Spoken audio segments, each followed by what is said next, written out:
Hello, and welcome back to the Life Podcast. Today, I'm here with Miss Johnson, the director of KTS, Kids Tinkering Studio, and today we're going to be finding out more about the story of KTS.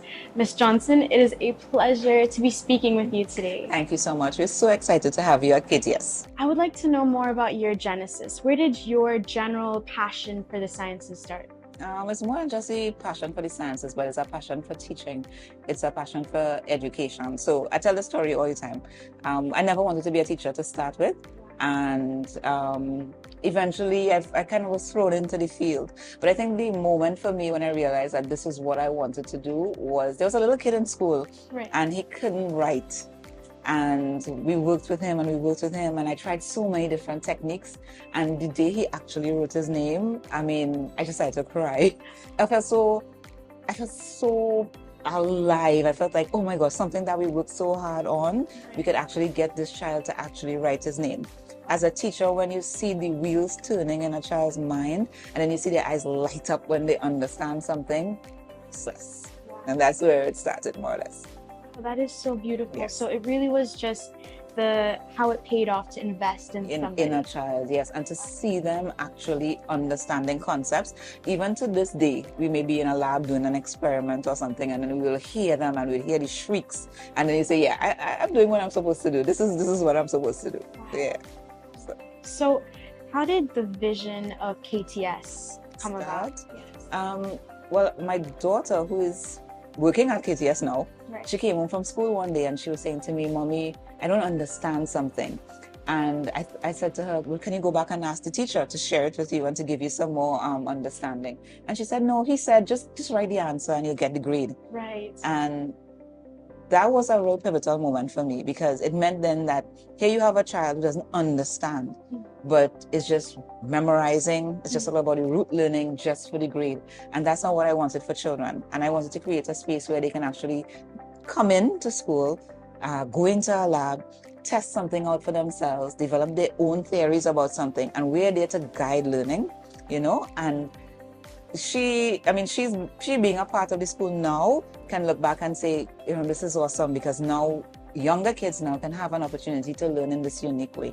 Yeah, I agree with that 100%. And actually, that leads to my next question.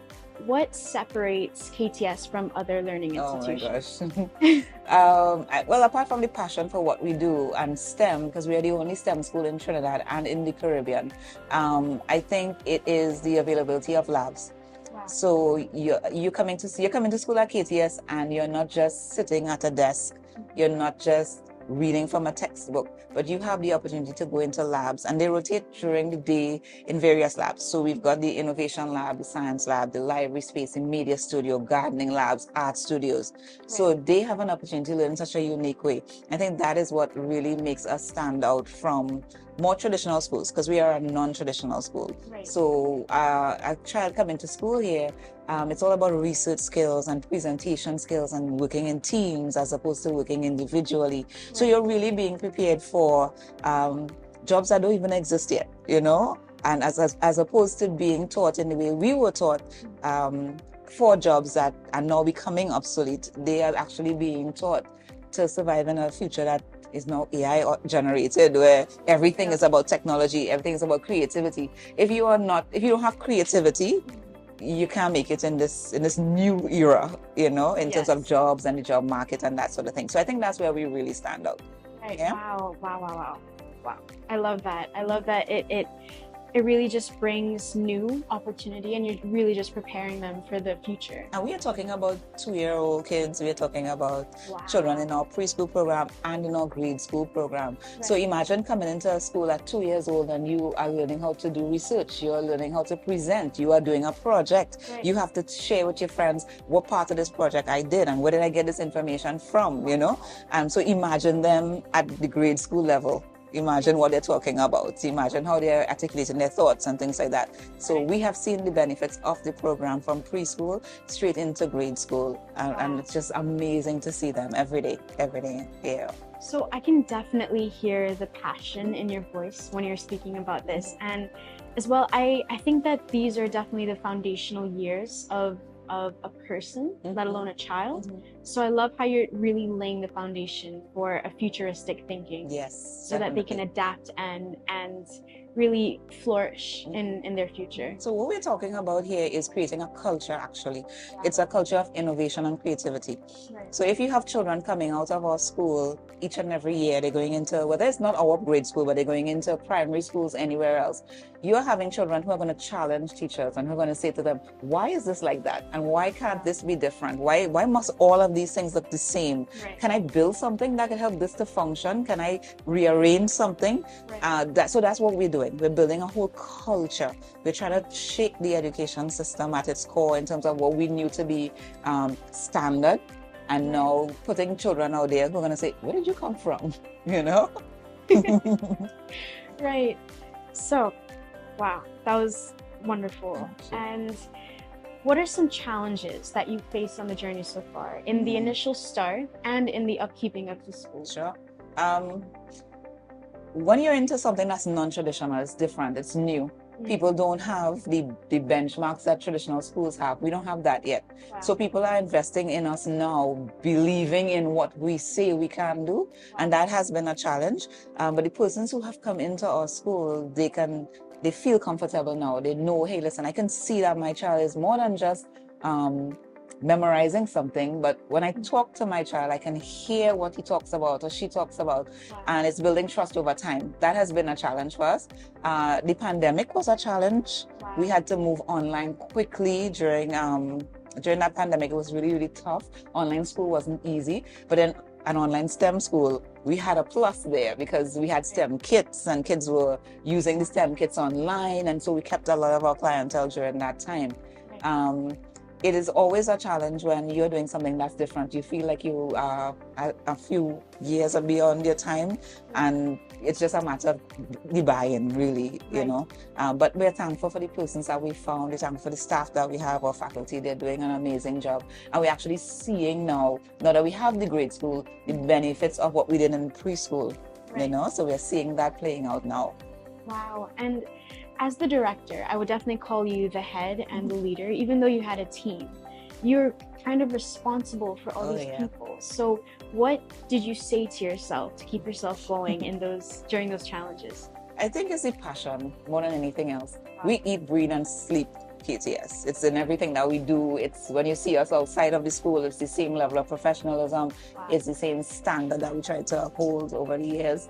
But I think it's when I have to talk to myself about, hey, you're going to do this again today. You're going to get up this morning and you're going to go down there and you're going to do this again today.